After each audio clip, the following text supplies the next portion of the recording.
बोलिए भारत माता की। भारत माता की। इस तरफ से आवाज नहीं आ रही और एक इस तरफ से नहीं आ रही, बीच वाले सब जोर से आवाज लगा रहे हैं। बोलिए भारत माता की। आज नौका क्षेत्र में सबसे पहले तो मैं मंच के नाम लूं, उससे पहले मैं बाईं ओर से और दाईं ओर तक और नोखा में जब से हमने इस परिवर्तन यात्रा का प्रारंभ किया, मैं ऐतिहासिक स्वागत के लिए और ऐतिहासिक जनता का यहां मैं रूप जो देख रहा हूं उसके लिए आप सबको मैं हृदय से धन्यवाद देना चाहता हूं। आज हमारे बीच में मंच पर उपस्थित राजस्थान के गौरव, बीकानेर के गौरव, बीकानेर की शान और देश की आजादी के बाद सबसे पहले कानून मंत्री बने थे बाबा साहब भीमराव अंबेडकर, और आज देश के प्रधानमंत्री श्री नरेंद्र मोदी जी ने श्री अर्जुन राम मेघवाल जी को देश का कानून मंत्री बनाकर जो आप लोगों का मान बढ़ाया है, मैं इसके लिए देश के प्रधानमंत्री आदरणीय मोदी जी को भी हृदय से धन्यवाद देता हूं। हमारे बीच में उपस्थित हैं, मैं तो उत्तर प्रदेश से आता हूं और उत्तर प्रदेश के मुख्यमंत्री नाथ संप्रदाय से हैं योगी आदित्यनाथ जी। मुझे राजस्थान के अंदर भी एक योगी जी, हमारे बालकनाथ जी अलवर के जो सांसद हैं, हिंदू हृदय सम्राट, वो हमारे बीच में बैठे हुए हैं। हमारे साथ आज जो स्वागत जिन्होंने जोरदारी से किया, हमारे यहाँ के जनप्रिय विधायक, मैं बिहारी लाल जी आपको भी हृदय से धन्यवाद देना चाहता हूं कि आपके नेतृत्व में जोरदार स्वागत और सम्मान इस परिवर्तन यात्रा का हुआ है। हमारे बीच में उपस्थित प्रदेश के हमारे नेता और चौमू के लोकप्रिय विधायक आदरणीय रामलाल शर्मा जी, आदरणीय बगड़ी जी, आदरणीय चावला साहब, सीआर चौधरी साहब हमारे बहुत ही सीनियर लीडर हैं, वो भी हमारे इस यात्रा को लेकर चल रहे हैं। मंच पर विराजमान पार्टी के सभी नेतृत्व नेतागण, मेरे बाईं और मंच पर बैठे हुए संगठन के सभी पदाधिकारी और हजारों हजार की संख्या में बाईं ओर से लेकर दाईं ओर तक और छत्तों तक मुझे जो नजर आ रहे हैं लोग, जो ये नजारा दिखाई दे रहा है, मैं आप सभी बुजुर्गों के चरणों में मैं आपको शीश नवाकर आपको प्रणाम करता हूं, आप सबको अभिनंदन करता हूं और आप सबको अपनी ओर से बोलता हूं राम राम साहब। राम राम तो ले लो सा जोरदारी थे, राम राम साहब। देखिए, आज परिवर्तन यात्रा हमारे बीच में आई है और परिवर्तन राजस्थान की भूमि पर, परिवर्तन राजस्थान के अंदर, परिवर्तन राजस्थान की सरकार का, और परिवर्तन को जो मैं देख रहा हूं, मैं 2 दिन पहले भरतपुर की यात्रा में भी था, पूरे दिन रहा और आज भी सुबह बीकानेर से जब तक आपके बीच तक आए हैं, रास्ते भर हजारों हजार लोग परिवर्तन यात्रा का स्वागत करते हुए चले आ रहे हैं। ये कोई एक परिवर्तन यात्रा का ये रूप नहीं है, राजस्थान के चारों दिशा रथ परिवर्तन यात्रा के निकले हैं। चारों तरफ जनता उमड़ उमड़ कर भारतीय जनता पार्टी के इस झंडे को प्रणाम करती हुई नजर आ रही है, इसको अभिनंदन करती हुई नजर आ रही है। साथियों, ये राजस्थान की पवित्र भूमि है। साथियों, राजस्थान की बलिदानियों की भूमि है। साथियों, ये राजस्थानियों के त्याग और तपस्या की भूमि है। ये राजस्थानियों के प्रेम और सत्कार और आतिथ्य की भूमि है।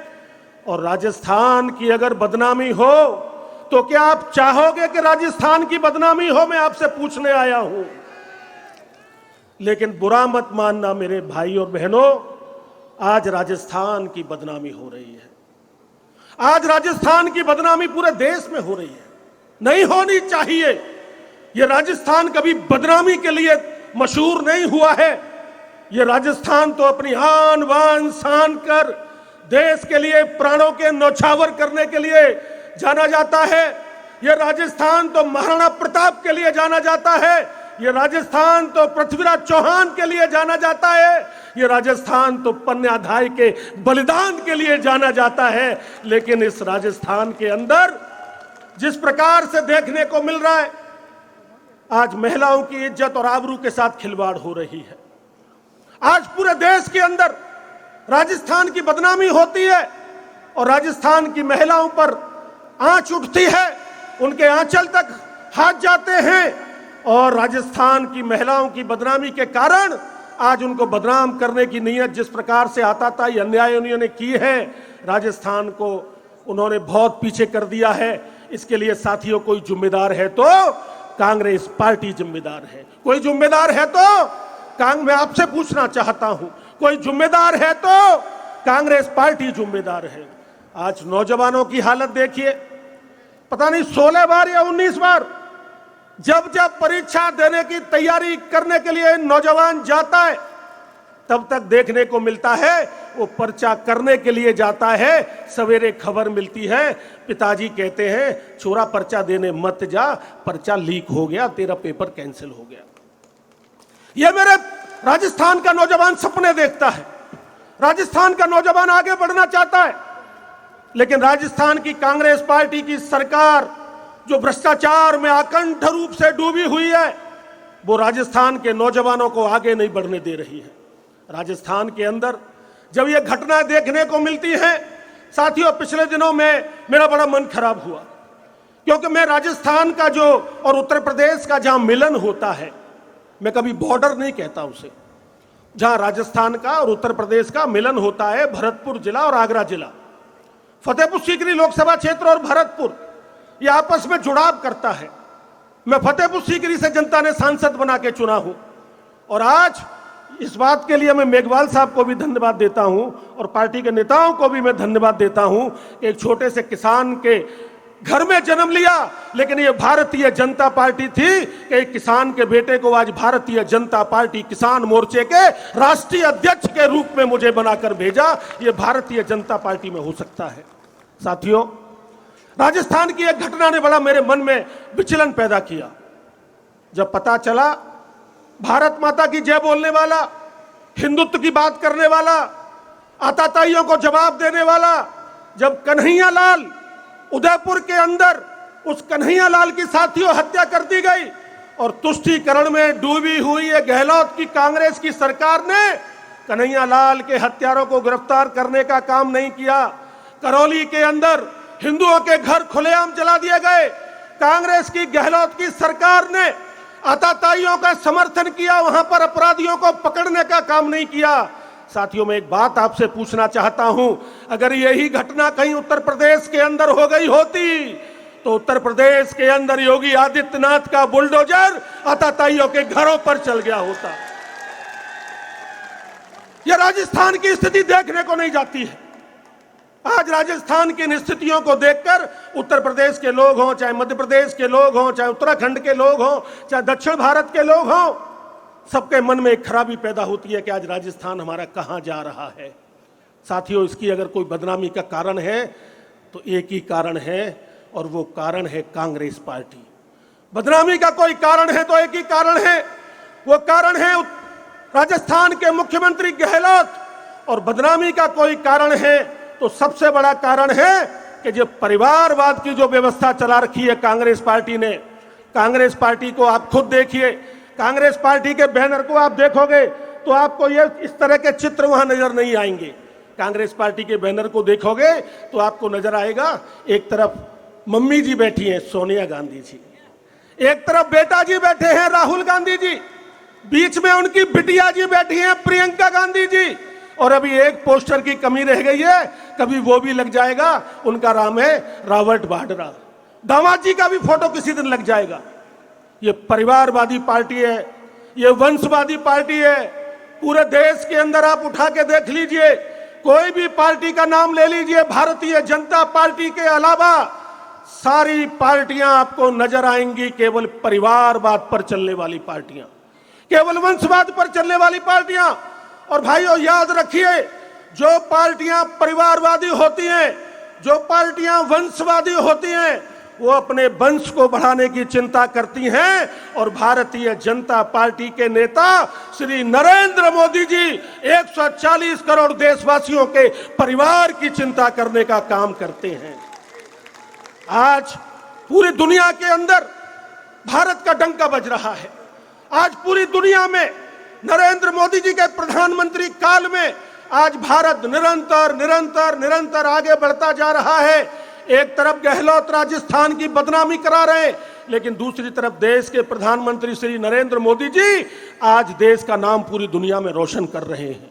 पिछले दिनों आदरणीय मेघवाल साहब, कांग्रेस की एक नेता आई यहां पर जयपुर के अंदर, और कांग्रेस के नेता के सामने कांग्रेस के कुछ उत्साही कार्यकर्ताओं ने नारा लगाया, भारत माता की जय, भारत माता की जय के नारे लगाए।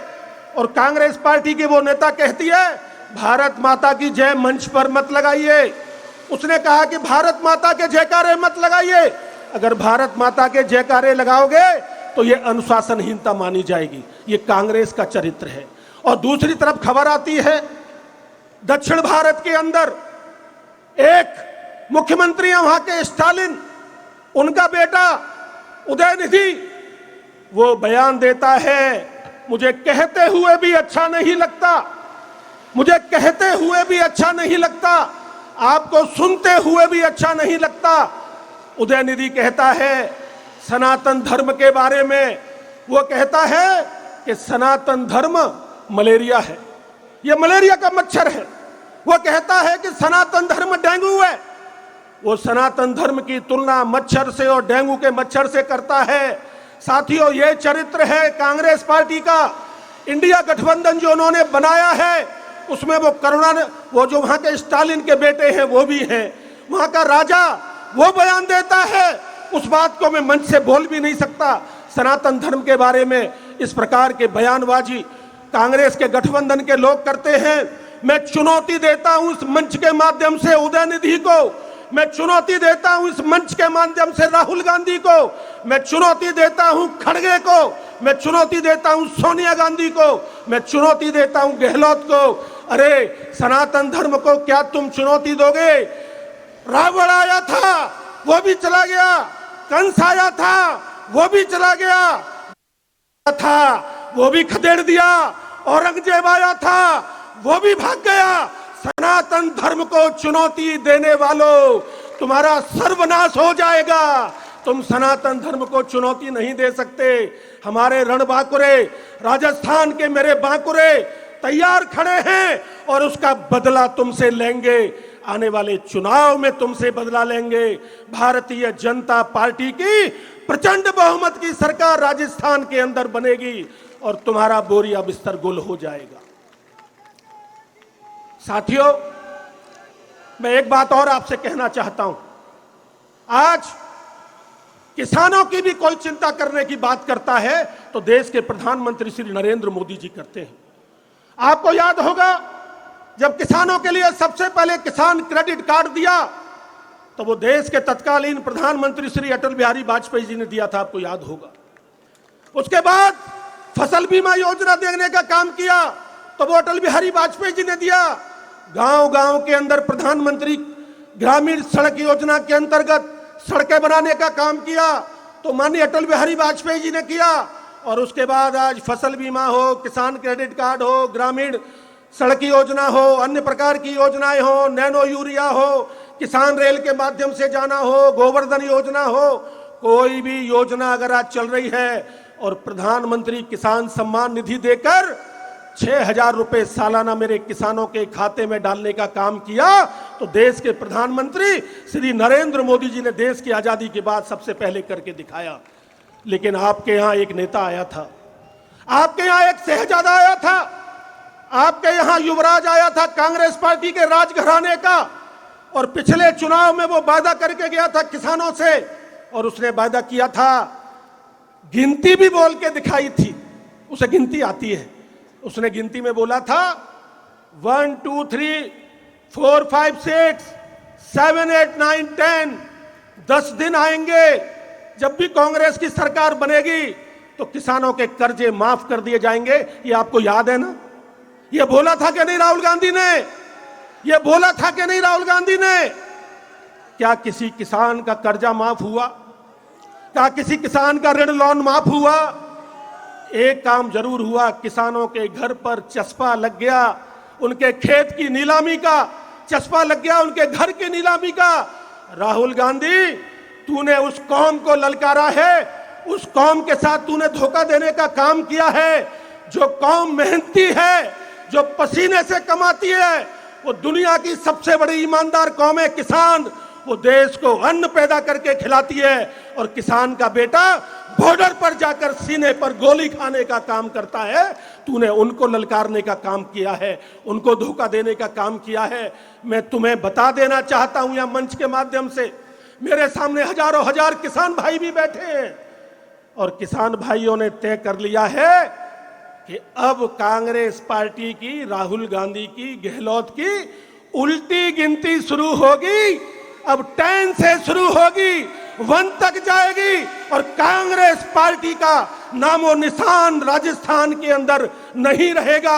आने वाले समय में राजस्थान में भारतीय जनता पार्टी की प्रचंड प्रचंड प्रचंड बहुमत की सरकार साथियों बनेगी।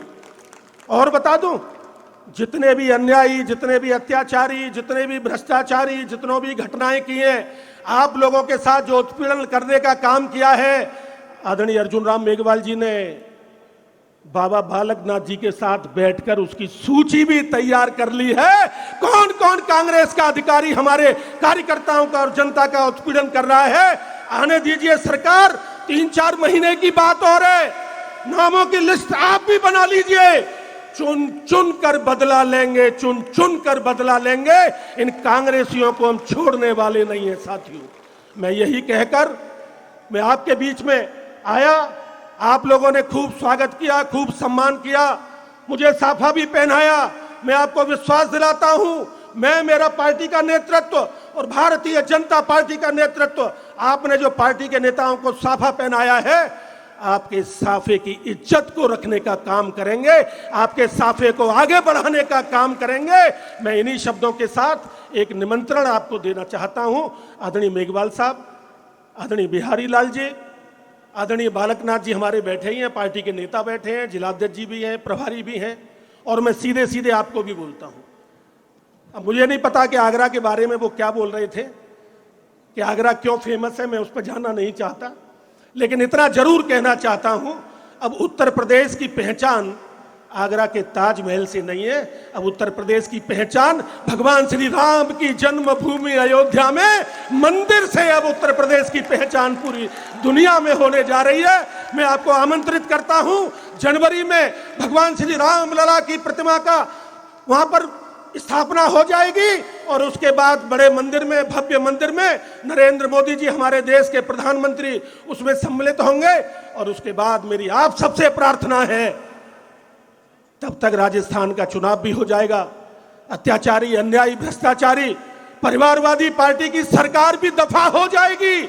आइए आप भी भगवान श्री राम की जन्मभूमि अयोध्या के दर्शन करिए, बिहारी जी के भी दर्शन करिए। और बिहारी लाल जी, आपकी ड्यूटी बनती है लोगों को बिहारी जी के दर्शन करने के लिए वृंदावन और मथुरा भेजिए, वहां की सारी व्यवस्था करने का काम आपका ये राजकुमार भी करेगा। इन्हीं शब्दों के साथ आप सबका बहुत बहुत आभार, बहुत बहुत धन्यवाद। राम राम साहब।